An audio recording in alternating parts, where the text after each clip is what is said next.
First recorded sighting of the rare Omura's whale in Sri Lanka's waters is also the first form of the central northern Indian Ocean. We have with us Dr. Asha de Vos, who had this extraordinary first sighting. Good afternoon and welcome. Dr. de Vos, what is the significance of this? So I would say that this sighting is significant on multiple levels. First of all, from a personal perspective, I'd say it's significant because who doesn't want to push the boundaries of science for the sake of their own country?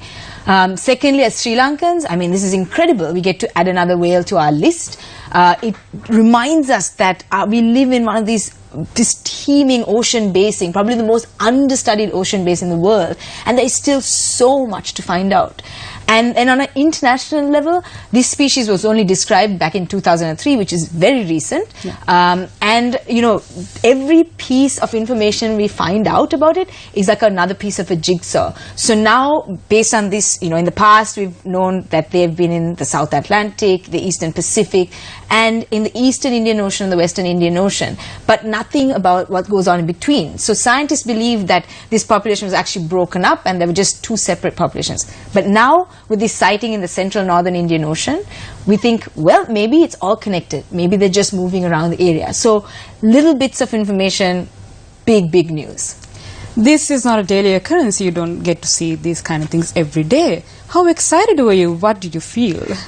So personally, I was extremely excited once I realized what it was. So to be fair, did you know what it was when you? No. So one of the things we do when we do our research is that we take photographs of whales, particular characteristic markings, so that we can photo identify them. We can re-identify individuals based on these markings, and we have catalogs for all the big species in our waters. And so I was basically doing routine field work, collecting these images. We had the boat switched off. This whale came round, was circulating. We took all these photographs, and I was thinking it looked a bit unusual. But then when we went back to the field center and my students were kind of cataloging the photographs, we realized this was something very different.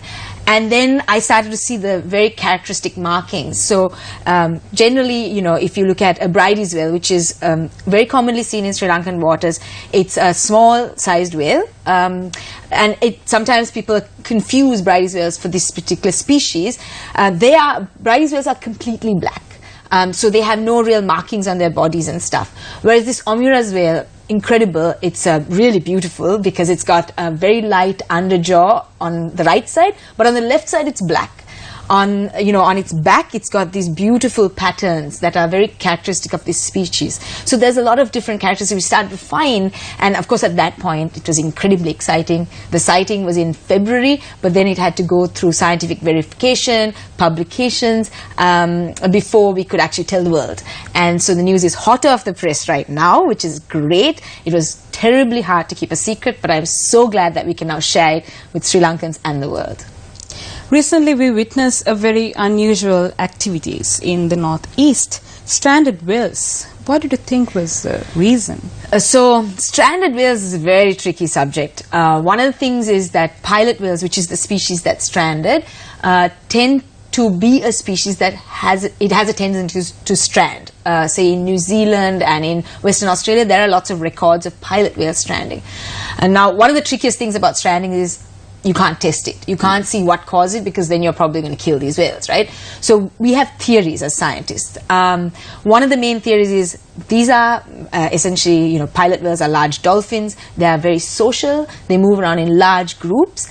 And if one animal is not feeling well or feeling disorientated and goes too close to shore, maybe following some fish even, they can get pushed onto shore, and because they are in these tight groups, the whole family follows. And that, you know, that's one of the explanations we have. In some parts of the world, stranding events happen for different species like beaked whales as a result of Navy sonar. But out here, I was in Sampur the week afterwards. I spoke to the Navy guys who did an incredible job at saving all the whales. And, you know, I talked to them about whether there was a possibility of any sonar activities, and they said no. So we can rule that out. It's probably something natural, old age, disease, we never know. But I have to say, at this point, we really do have to congratulate the Navy. It's the first time it's happened in Sri Lanka, and they reacted amazingly well to get the animals back in the water and save all of them. What sort of threats do they face? So if we look at whales in general in Sri Lankan waters, the biggest threat for, say, the blue whale, which is our iconic species, is ship strike. They get hit by ships and they get killed. Apart from that, however, we do see problems with entanglement. So now the Omura's whale that we documented, on the top left of its jaw, of its mouth, you can see an entanglement scar. And this tells us also, it gives us a piece of information about the threats that they face in these waters.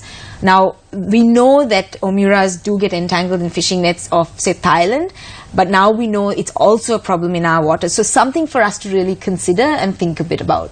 We were talking about the stranded whales. Now, we recently also witnessed a large number of dead fish in the same part of the island. Is there any connection, or...?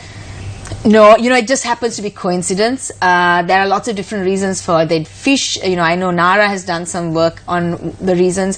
Largely, it's basically changes in the water.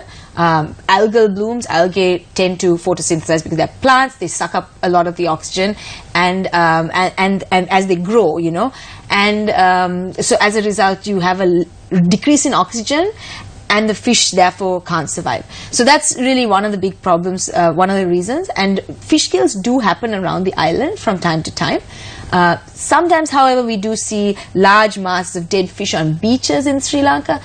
In many cases, that's not a natural cause. That's because of dynamite fishing that happens in our oceans. So there's lots of different reasons, but these two incidences, I would say, are probably not related in any way. Where exactly did you see the Omura's whale? So I do most of my fieldwork off Mirissa, and I mean, it was incredible because we were only 7 kilometers offshore, which is very close, in water that was 55 to 65 meters deep. And one of the things we're learning about these whales is they tend to be species that like shallow shelf waters, and this confirms that. So it's actually an area that a lot of people are using, and so it just goes to show, these animals, who knows, they may have been out there all this time, and we just didn't pay enough attention. We're also not, as Sri Lankans, we don't pay enough attention to our oceans. We have an incredible bounty out there. And so we need more people, we need more eyes on the water, we need more people to be excited and engaged and wanting to know and protect our oceans. This is yet our first sighting. What can we do to safeguard them? So, as Sri Lankans, one thing is, we need to be proud of the fact that we live in an incredible part of the world, and we need to start looking outwards beyond our shoreline. Life doesn't end at the shoreline, but we need to also ask support projects and organizations that are pushing for conservation. My work, one of the pieces of work, like I said, one of the biggest things I do is try to figure out how we can stop whales from getting killed by ships. It's tricky, but we know it's a problem. So the more people know about these things, the more we can get our army of people together, and we can get a collective voice to ask for change. It's the same thing with the entanglement issues, with pollution. We have a lot of work to do, and it's about time we started. Thank you, Dr. Asha de Vos, for joining us. We're hoping to see you again on our network very soon. Sweet.